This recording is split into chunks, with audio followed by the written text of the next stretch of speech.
cue intro. Okay.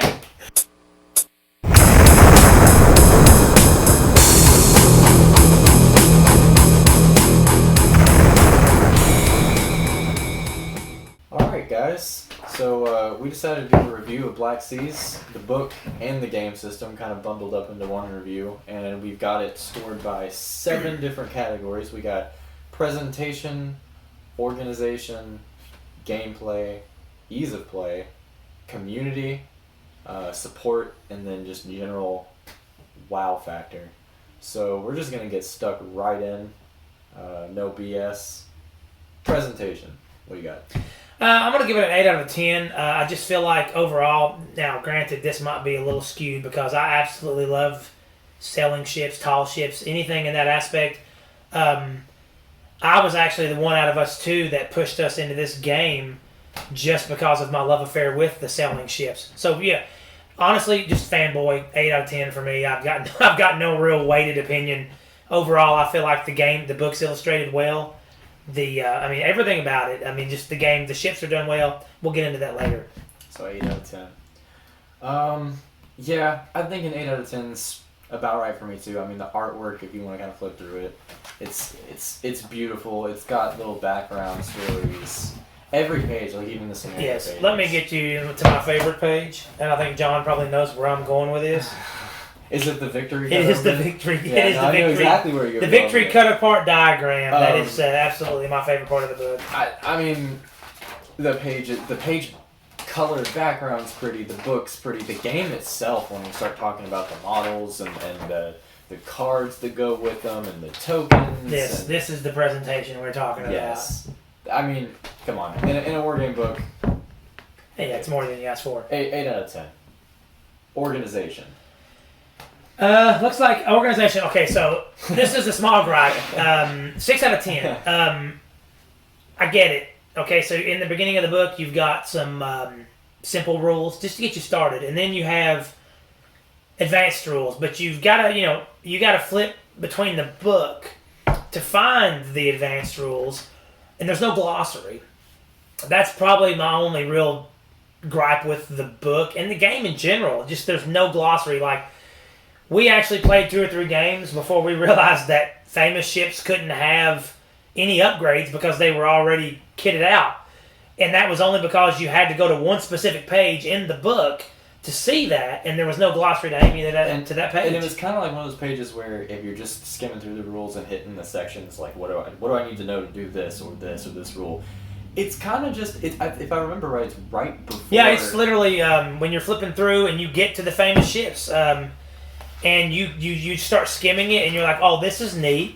Yeah, but then boom, you don't even notice it. You're not looking for rules at that point. It's not with all the other rules, per se. It's just kind of on this little paragraph up in the top right-hand corner of the page. I remember it that well because I was that surprised when the guys on the group page were telling us, hey, well, we're thrilled with your idea of the game you want to play, but you can't actually do that to a famous ship. And we're like, what? Where does it say that? And then they pointed it to us. I don't know. Yeah, like I can't find it right now. Like yeah. I think that's like my really only gripe with the game. I'm trying to find the rule, and I know it's here, but no glossary. I can't go to it quickly. And so. that Just a pet peeve. So I don't even like nonfiction books without indexes or glossaries or something of the sort. Warlord Games has a history, at least with the products that we own of theirs, of just not bothering to index their books. And I don't know if that's an intentional decision. I can't imagine why it would be. But this isn't a review about other game companies, but there's a very famous one, and I'm not even going to give the credit that they don't deserve, that you all know who I'm talking about. And all of their books are indexed, even their smaller ones. Yeah, even their supplement books. It slows the game down a bit when you're playing and you're in the moment and you're loving everything. It's fun. You're having a good time. The dice are rolling hot. Boom. There's a rule that comes up. I don't know what it is. Hold on. I'll be back in 15 minutes. Yeah. And that so yes, an easy fix. Just a keyword index at the back. And honestly, just due to the organization, I didn't even know this was here until today. Like, we were just talking about it, not the bibliography, I'm sorry. It's back at the very back. It's like a quick reference sheet. And it does say index, and it's a super small index, but it's not... The keywords is what we're looking for. Yeah, we're looking for actual keywords, not... And bolt action doesn't even have an index. Yeah. No, we're not talking about bolt action, but that's just a comparable product. Like John was saying, it's we're not mentioning the name of the other one, but there's another game we play on this channel quite a bit, and you will actually go to an individual model, and it will give you a rule for that model, and then you can go to the rule book and you can look for that one rule, and even if it's not a core rule, even if it's like an addendum to a certain. So unit. Hey, if you're gonna make a new book, just expand upon the index, I guess, would be my only gripe. I guess saying it doesn't really have one isn't fair because it is there, but... So effectively it has one. It needs to be expanded just for the for laymen like ourselves that want to just play a good quick game and not have to constantly... Blame it on us. We're stupid. Yes, we're the stupid ones. We're not saying you did a bad job. We're not stupid. We're stupid, and we need you to make us not stupid. Yeah, make it easier for the... Because, listen, we've played what? We've played Black Sea since April of 2020, right? And we still find ourselves stopping for 10, 15 minutes per game to look at rules. And I think with a better expanded index, I do listen, I don't want to memorize every stinking page of the book. Nobody does. Just make the index a little better. Yep. So that was a 6 out of 10 from you. Yeah. And 5.5 out of 10 from me. But this is where things turn around. Gameplay. Oh yeah, gameplay. Again, this is where the fanboy comes out. 9 out of 10. I've had a lot of fun playing tabletop games, but just looking at these little ships on the table and all the work that you put into them, and you sailing them around and you're firing broadsides. I hear the boatswain whistle in my ear when the game starts. So, just gameplay, just top notch. 9 out of 10 for me. All the little touches that they added, just the little things like it being an actual rule that you put the cotton ball there to mark it instead of using a token or a die. Absolutely. Or whatever. And that's not to knock things that do use that kind of stuff because they're equally useful, but it seems like thematic. Every nook and cranny where they could cram a little thematic thing in, they did without bloating the game. The game is not bloated. It's streamlined. That's kind of the next category we're going to get into, so I'm not going to go too much into that, but it's just everything feels right. Yeah. It's fun. It's got a use. It's just, oh man, honestly the only reason, so I gave it a 9.5 out of 10, and the only reason I didn't give it a 10 was because I just don't have anything to, it's kind of its own beast. Yeah, I don't really have anything to compare it to. Yeah, I don't want to say it's a 10 out of 10 because I guess nothing's really ever a 10 out of 10, but like there's not another 9 or 10 for me to say this is a 10. It's kind of, there are other games in this same, genre, but they're not. Well, and nothing's perfect, but we've not had a bad game. No. I can honestly say since April that we've played this, even though it's a COVID-shortened year, there's not been one game of Black Seas that we've played where we've just been, No, and they're all fun. Every single other tabletop game, the ones that I love, I've had bad games in. Not this one. Not yet. Not yet. And I don't foresee that becoming an issue at all. So. And I think a lot of that might be due to the creator, and I'm not going to try to pronounce his last name, but it's Gabriel. Gabriel. Gabrio Tolentino. Okay. So Gabriel Tolentino. Yeah. We've talked about it in our previous video that you guys watched. He's very gentlemanly about it. Like, these are base rules, but kind of do what you want. And I think that really pushes the gameplay over the top for me because a lot of the times you're allowed to, some games are really strict. This one's kind of like, follow these rules, but you know what? Tweak them a little bit. And that gives you the freedom, I guess, to make the game as fun as you want it to be. So, 9 out of 10. 9 out of 10. 9.5 out of 10. Then the next category kind of piggybacks off that one. Ease of play. I'm going to go 8 out of 10, only because, again, it goes into the and that, like I said, and this may not even be. You can put this all on me if you want. It goes back into the flipping for rules. Otherwise, the game's very intuitive. You know things, rules that make sense. When you've got a rule and it tells you what it does, it makes sense. You don't have to remember those things. But again, you go into the situation where, well, I'm going to attempt to do this, but I got to find if I can. Okay, I found that I can, but then I got to flip to another page and see how to do it. And again, the expanded index would fix that.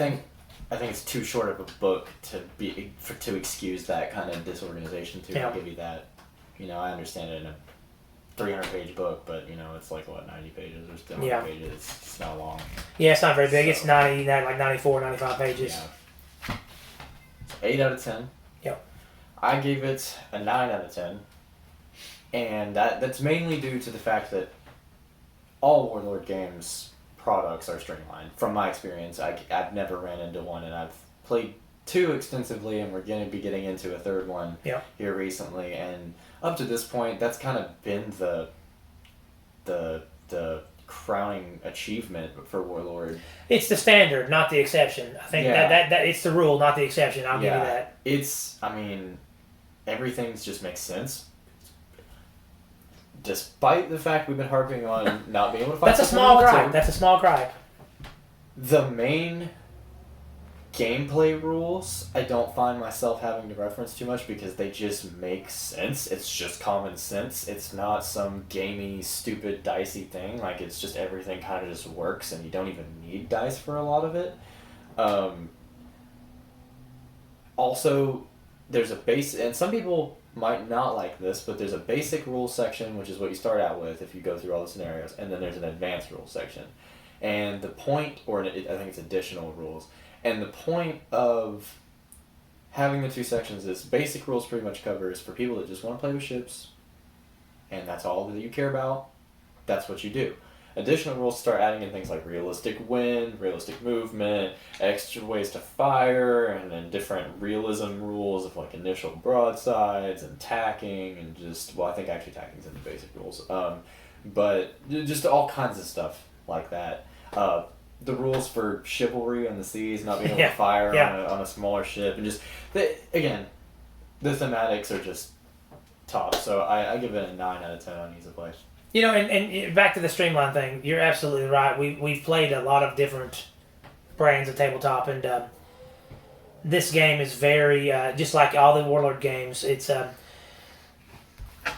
everybody's got a basic set of rules. Like, I don't care if you've got the last, and I'm not going to say the full name because I'll butcher it, but Santísima Trinidad, the large Spanish ship. Nuestra Señora la Santísima Trinidad. Yes, okay. So she's a first-rate ship of the line. Well, guess what? So is the Victory. Basically, you've still got, you still have the basic rules for guns. Maybe they have different numbers. Yeah, different. And they've got a few different tweaked rules, but like, there's no more. Well, this gun, my ship has guns that reach this range. Yeah. Your ship, that's gone. Like, it's literally. You have heavies, you have lights, you got carronades. That's it. A heavy on a brig is the same as a heavy on a first rate ship. There's no so same gun. That's the streamline. That's what makes the gameplay so easy. 9 out of 10 for me. 8 out of 10 for me. Next, we're getting into the less about the actual book itself and the models themselves, and more kind of like the outside factor influencing it, which is, I think, important to know about when you get into this type of thing. Community. Well, yeah, because, the game may sucker you in. Now, sucker's a bad choice. The game may suck you in because of its presentation, organization, gameplay, ease of play, but the community is what keeps you around. Or makes you not want to Exactly. There's obviously the game's not been out very long, so I don't see a meta. There doesn't seem, and I don't know that this game would even translate. It's not built for a meta.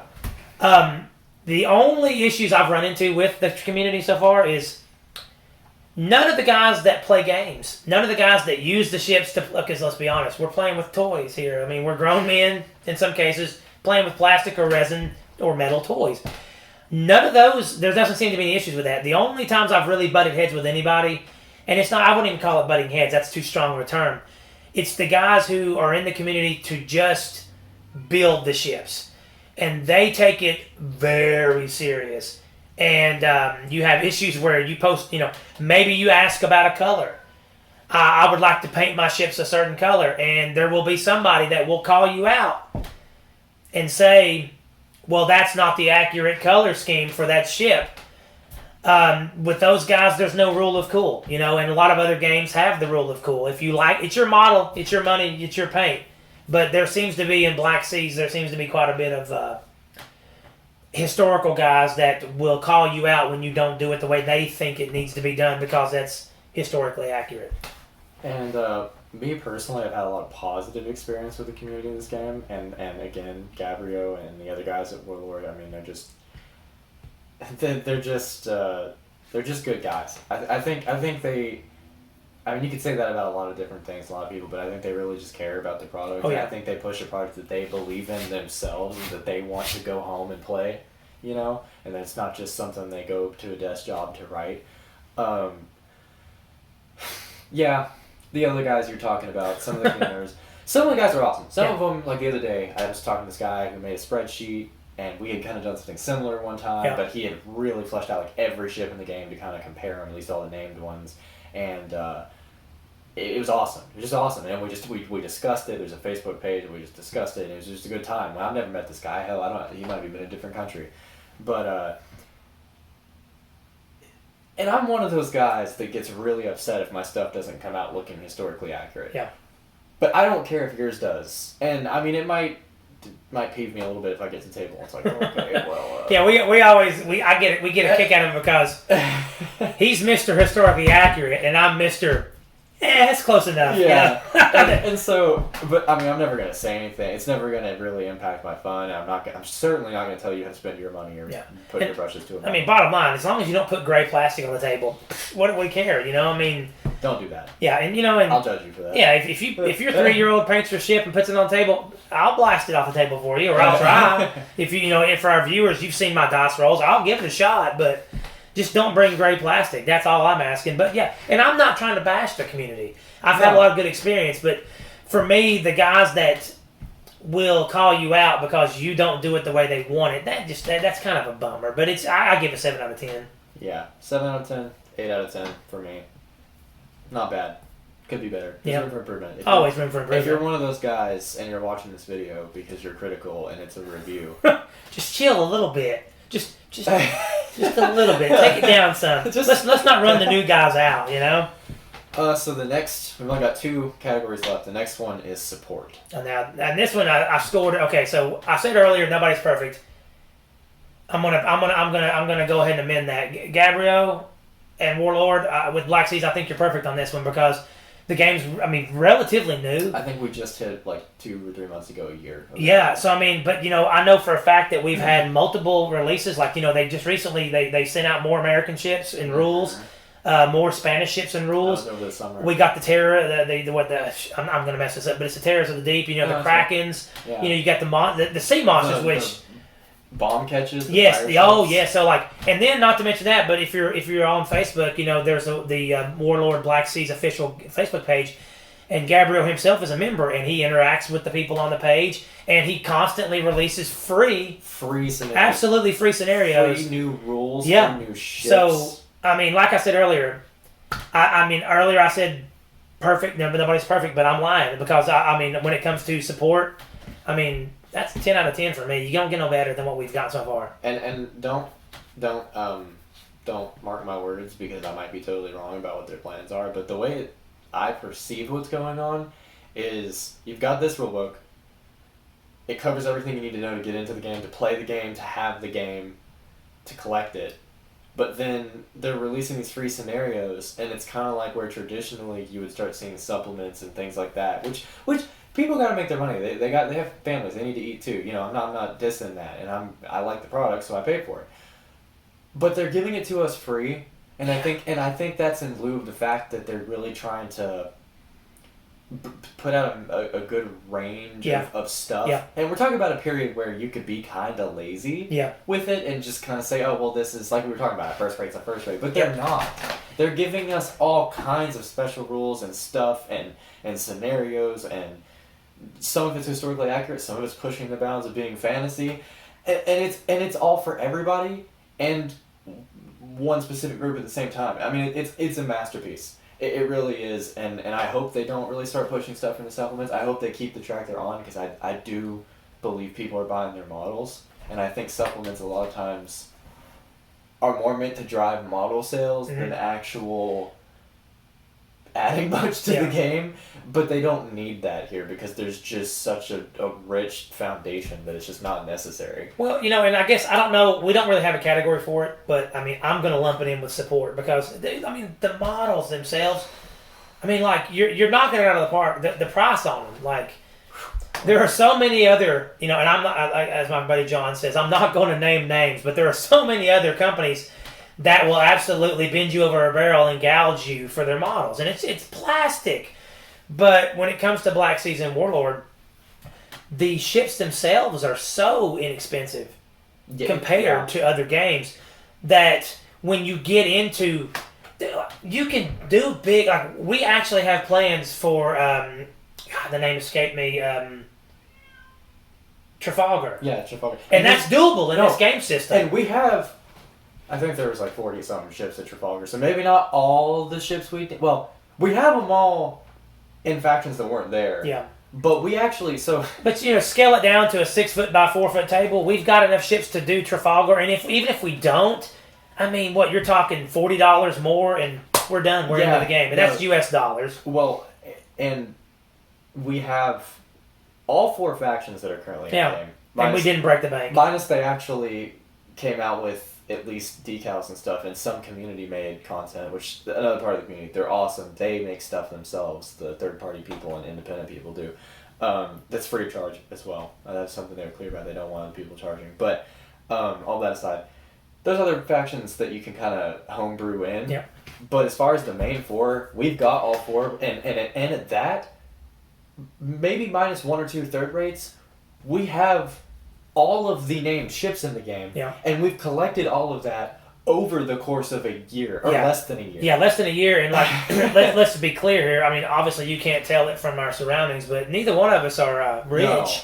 No, we're both working class Americans and supporting families, so it's a doable game system. It's not something that you have to mortgage your house or even rack up huge credit card bills to get into. And you don't need but the starter set to get into it. Like Master and Commander set is perfect.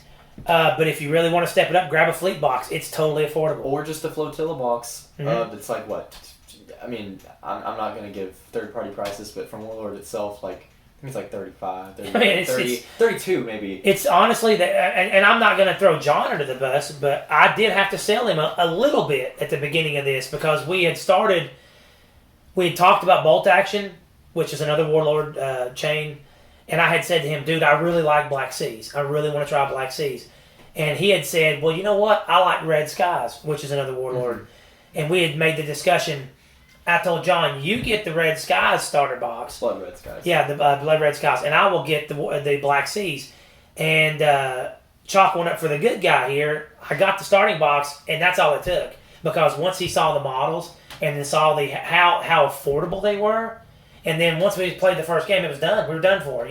No offense to Blood Red Skies, we haven't tried it yet, but that's because of Black Seas. That's why we haven't tried it yet. And it's probably on the table too. Oh, it's on the table. Yeah, it's on the list. But he's right. And in most games, again, trying so hard not to name names. You walk into... I'll paint the picture for you. I'm sure a lot of you have been there. You walk into a store, and this wonderful employee walks up to you. Very friendly employee walks up to you and says, well, hi, guy. You ever been in a store like this before? And you're like, no, not really. And they're like, guess what? We have a starter set that's just for someone like you. And then you find... And, of course, you're ignorant to what's going on, so they get you with it. Yep. Okay? Someone like us that's been through the gauntlet, we know that the starter set is hardly a starter set Not at a all. starter set. Yeah. It's an appetizer. It's barely even that in a lot of cases. Even with other Warlord products. Mm-hmm. Even, I feel comfortable talking about other Warlord products because this is a Warlord product. Even with bolt action, I mean, like, the starter armies are a good deal. Yeah. Fantastic deal. The starter sets are enough to get your feet wet, but not really play a real game. Whereas this book right here, you get the Master and Commander starter set, and, I mean... That's everything you're going to need for a fleet. Through scenario... Besides the bomb ships. Oh, no.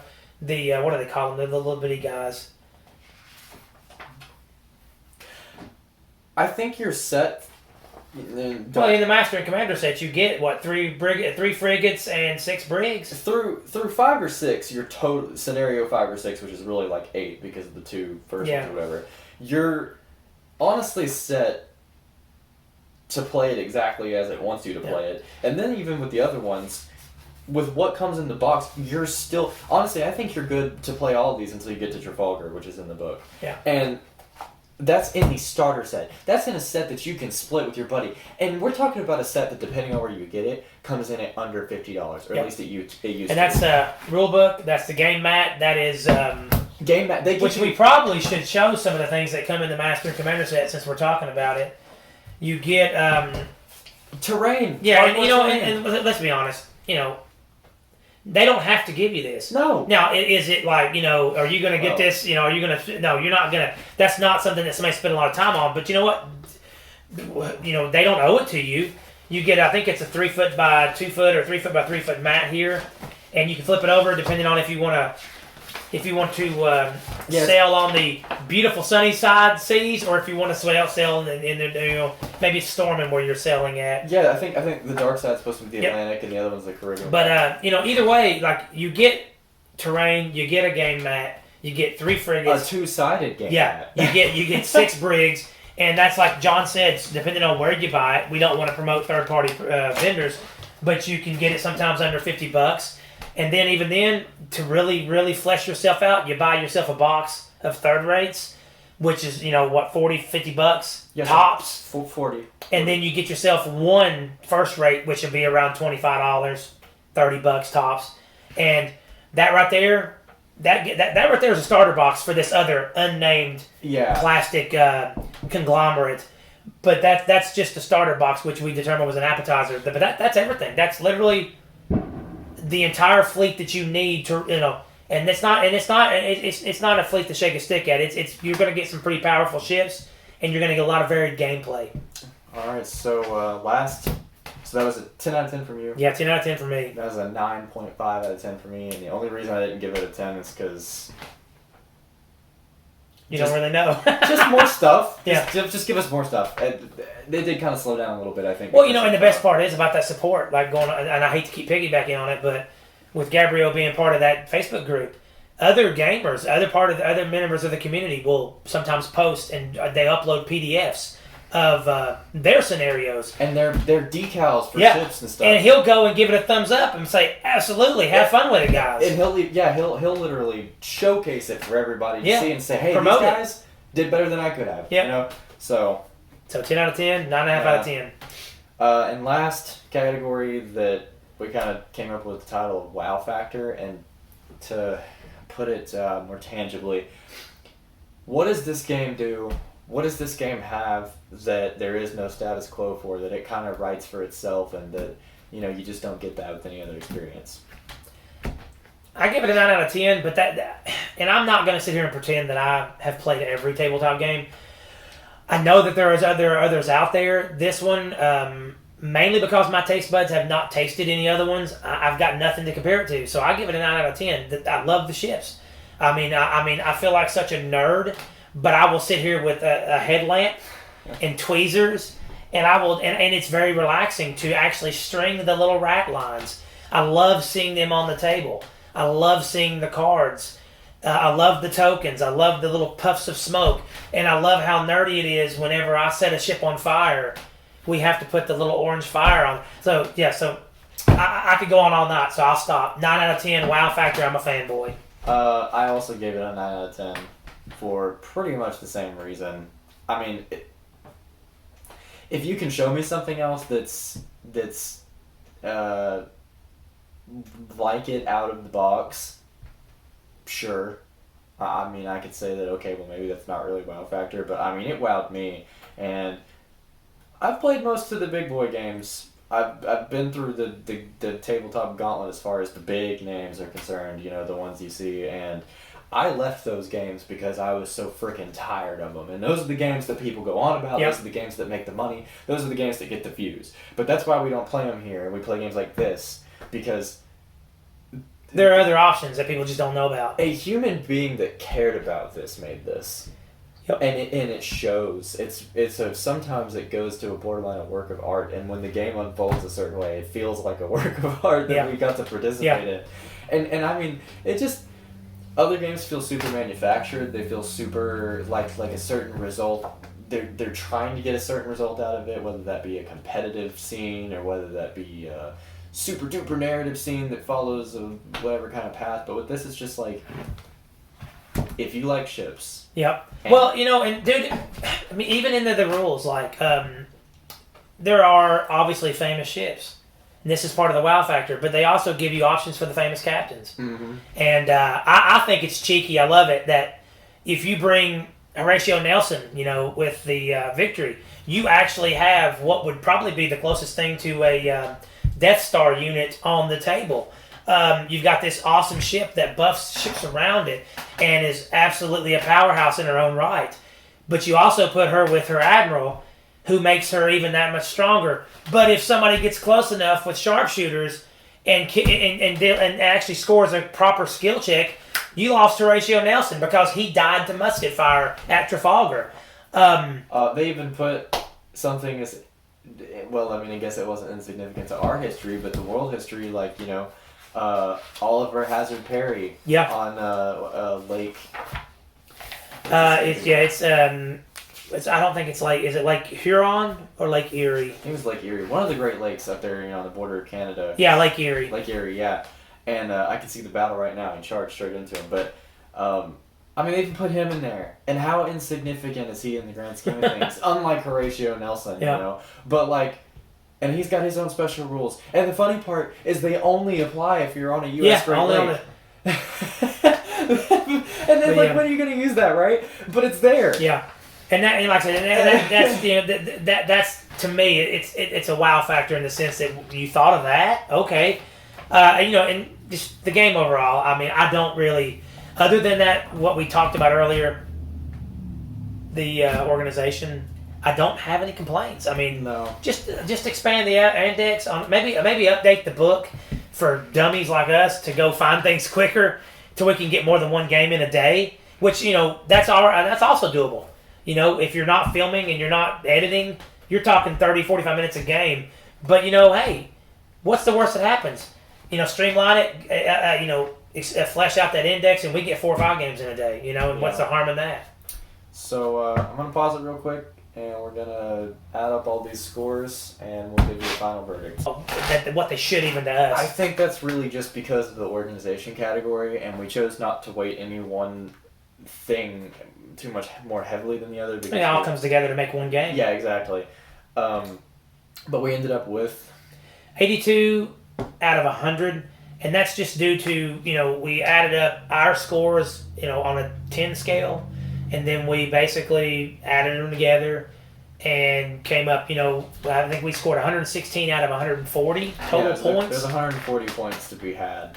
And then that ended up being an 82%. Yep. So. 82. But I mean, that does. We don't let that. Let's not detract that from the game. I mean, that's it's not a bad score at all. And I think for it, not even it's a little over a year old now. For us owning it, it's not a year old. For the amount of time it's been out, for the amount of room for improvement there is, and then for the fact that I gave it as low as a 5.5 out of 10, which is a miserably failing score in that category for organization. But here's the thing. That's the first edition of the book. We spent, maybe 5 or 6 minutes talking about that, it feels like. And then, you know, I looked at the camera a minute ago, and it's 33 minutes running of us just talking about how much we love this game and everything about it. So if you're on the fence about getting it, don't let that 82. No, because I mean you're talking about like we said. I mean it's just a few minutes of your day trying to dig for a rule. Yeah. It's not a game breaker by any means. Like everything else in the game completely smashes that one complaint. Like, that one complaint is so minuscule, but that one complaint is what sadly brought that score down. But don't let that detract you from the overall game. And we didn't put price as a category because different things have different monetary value to different people. But if that had to be a category, You would score even higher. It would make that 82 jump up to probably like a 90 or so, because you factor in everything we've said about it to this point, and there's no point reiterating it. You've heard it all at this point, but then you throw in the fact that it's cheap. It's dirt cheap. Well, okay, so I don't want to say cheap. Cheap sounds bad. It's inexpensive compared to other models. Yeah, how about that? The models are not cheap. No. The models are not cheap. It's not what we mean. Un momento, por favor. This is not a cheap model. I mean, it's inexpensive. I don't know if you can see this or not, but this one is the Royal Sovereign. I know a lot of the guys in the community, the acetate rat lines, but I would But they give them to you. You don't. I don't have to pay anything extra. And I mean, like, dude, 3-foot rule, they look good. I mean, I could care less. But no, these are not cheap models. They're inexpensive models, but they're not cheap models. They look good. They're easy to paint, and they're fun. They're relaxing for me. Some people may not find them that way.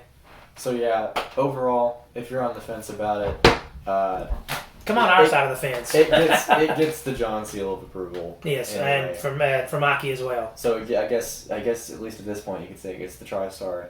Yeah, so, the TriStar Wargaming. Yep, put the little stamp on it right there. So that's been a review of Warlord Games, Black Seas game system and rulebook. Yeah, give it a shot, or if you don't, just keep watching us play. I mean, what's the harm in that? I mean, maybe if you're feeling froggy, you could do something crazy like, I don't know, subscribe or something. Maybe smash that like button. Isn't that what the other guys say? Flip my ding dong. Anyway, that's been our take.